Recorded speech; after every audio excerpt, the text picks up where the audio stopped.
Hello and welcome.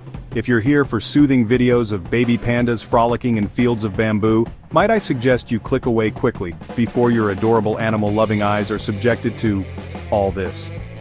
Today we're wading into the bleak world of geopolitics to discuss 10 countries teetering on the edge of collapse. So buckle up, grab your cynicism detectors, you'll need them, and let's dive into the first country on our list, Ukraine.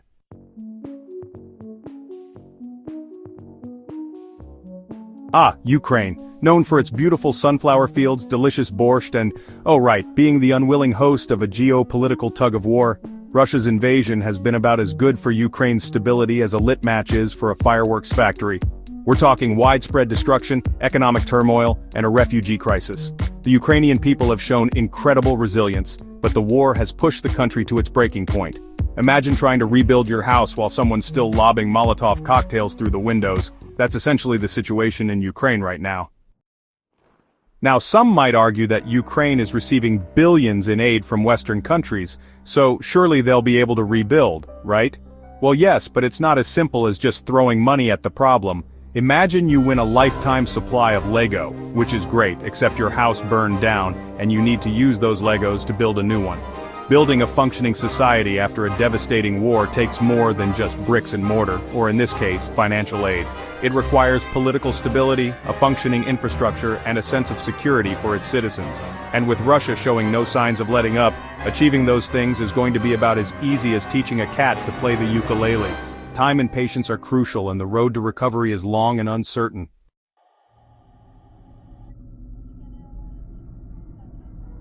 Moving from one crisis to another, let's talk about Haiti, a country that seems to have been dealt a particularly bad hand by, well, everyone, including Mother Nature herself.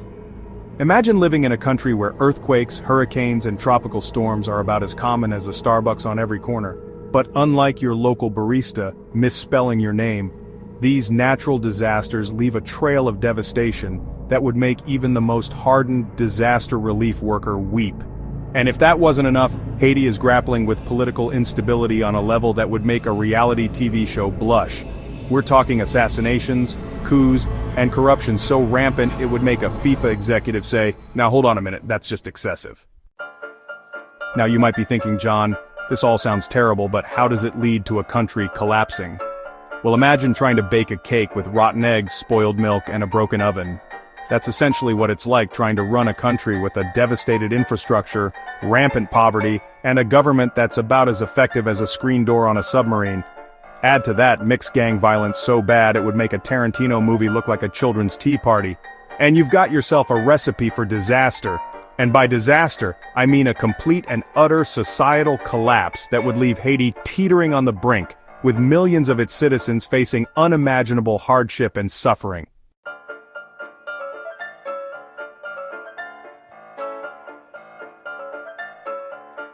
Buckle up, we're heading to Sudan, a nation grappling with internal conflicts and economic woes. Decades of conflict in Darfur, accusations of genocide, and a humanitarian crisis. US sanctions have crippled the economy, and now the oil pipeline, their lifeline, is shut down due to conflict.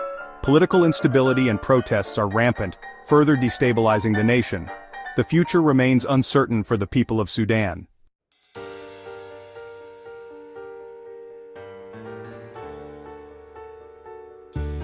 Now you might be thinking, John, this sounds utterly hopeless, and you wouldn't be wrong. Amidst the chaos there are glimmers of hope, like a flickering light bulb in a blackout. Sudan ousted dictator Omar al-Bashir in 2019. It was a moment of genuine celebration. But then, the military staged a coup in 2021. Now Sudan's stuck in limbo, trying to transition to democracy. Yet, the people's spirit remains unbroken, fighting for a brighter future.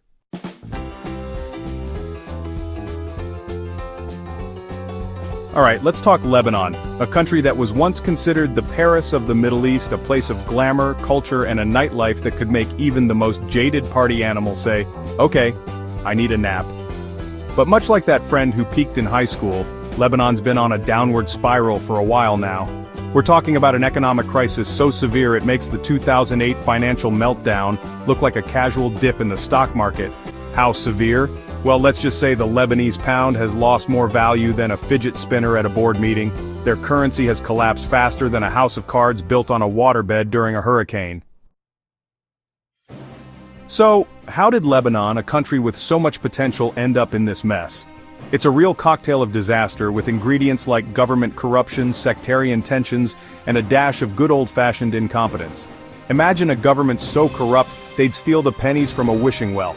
That's Lebanon's government in a nutshell.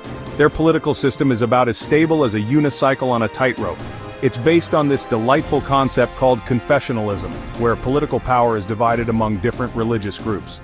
But in practice, it's led to decades of gridlock, infighting, and a government that's about as effective as a chocolate teapot.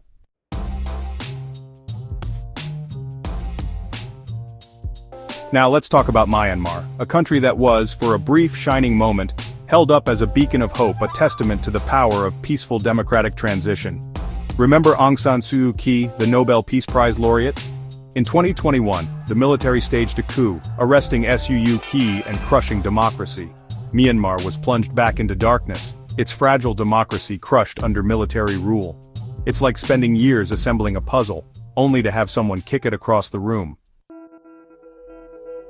Since the coup, Myanmar's been in a state of near constant turmoil. Protests have been met with brutal crackdowns, with arbitrary arrests, torture, and extrajudicial killings, all the hallmarks of a regime big on law and order, as long as you ignore the laws they're breaking.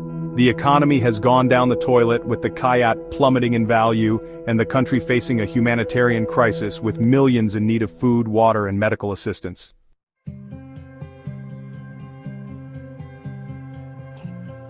Right. Pakistan. Since gaining independence in 1947, Pakistan has cycled through military dictatorships and fragile democracies, internal conflicts, religious extremism, and a civilian government trying to assert itself while the military lurks in the background. And their relationship with India? About as cozy as a mosh pit at a Nickelback concert. The economic situation? It's about to add a whole new level of we're all doomed to the mix. The youth are hopeful, but the challenges are immense. Now, let's talk about Pakistan's economy. Imagine trying to keep a rusty old jalopy running on fumes. That's essentially Pakistan's economy.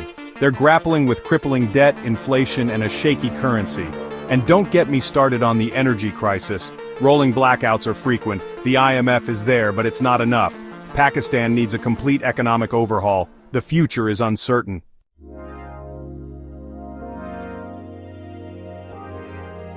Okay, let's talk about Venezuela. This country has the largest proven oil reserves in the world, more oil than Saudi Arabia. Yet Venezuela's economy has collapsed into hyperinflation. How did this happen? Corruption, mismanagement, and international sanctions, plus chronic shortages of basic goods. It's like a dystopian novel, but it's real. Families are struggling and the future looks bleak. As if the economic meltdown wasn't bad enough, Venezuela is also stuck in a political quagmire. They've essentially got two presidents, Nicolas Maduro and Juan Guaido, who declared himself interim president in 2019. It's a battle for control of a country on the brink. Neither is rocking the competent leader look. Venezuela remains trapped in political purgatory. The future looks bleak for its citizens.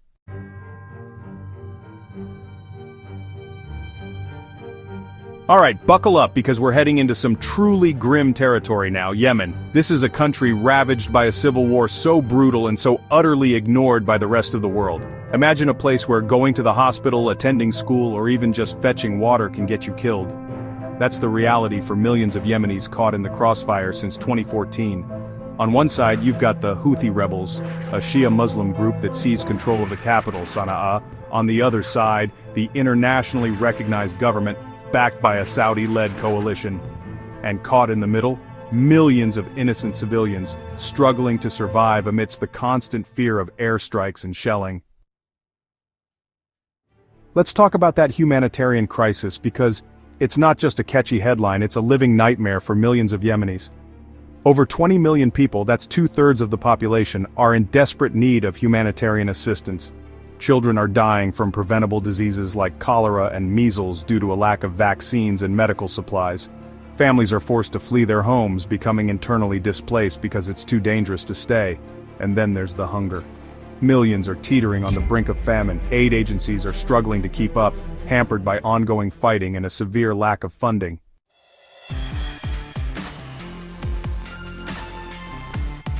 Right, Ethiopia. Land of ancient history, delicious coffee, and, oh yes, a deeply concerning trend of internal strife. We're not talking about your standard political disagreements here, folks. We're talking full-blown conflict in the Tigray region, a humanitarian crisis that's spiraling out of control, and a government struggling to maintain a grip on the situation. It's like trying to make coffee with a broken pot while your kitchen is on fire. Not ideal. And look, Ethiopia isn't some tiny, insignificant nation. It's the second most populous country in Africa, and its stability has ripple effects throughout the entire region. So, when Ethiopia gets a cold, its neighbors tend to get a pretty nasty cough. The big question is, what happens next? Can Ethiopia pull itself back from the edge? Well, it's complicated. On one hand, there's a glimmer of hope.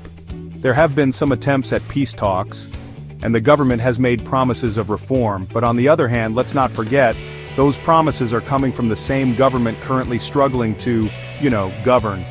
The humanitarian crisis is another massive issue. Millions are displaced, food is scarce, and access for aid organizations is limited. It's a recipe for disaster, and frankly, it's already begun.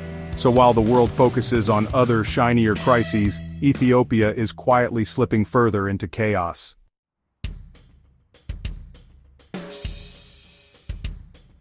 North Korea.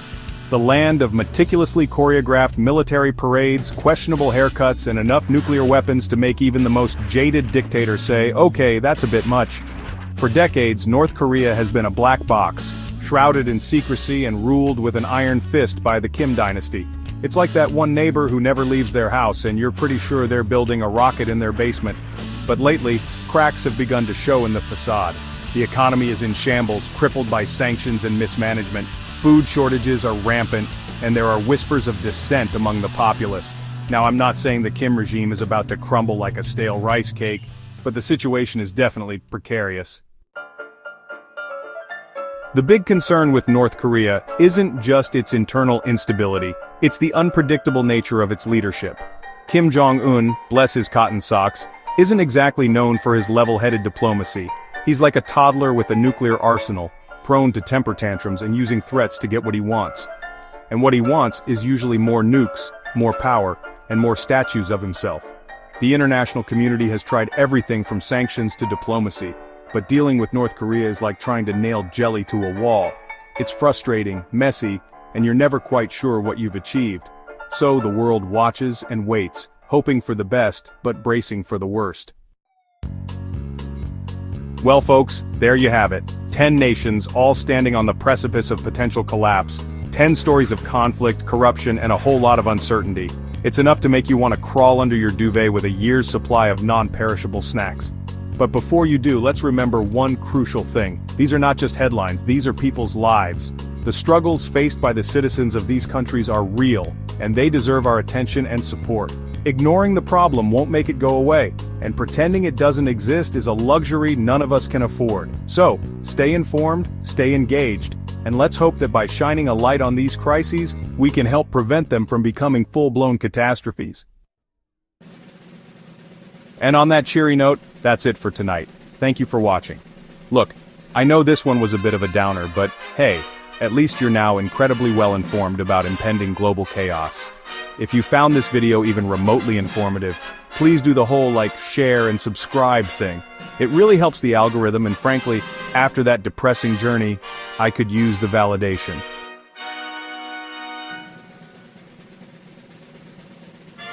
See you in the next video. Until then, stay safe and stay informed.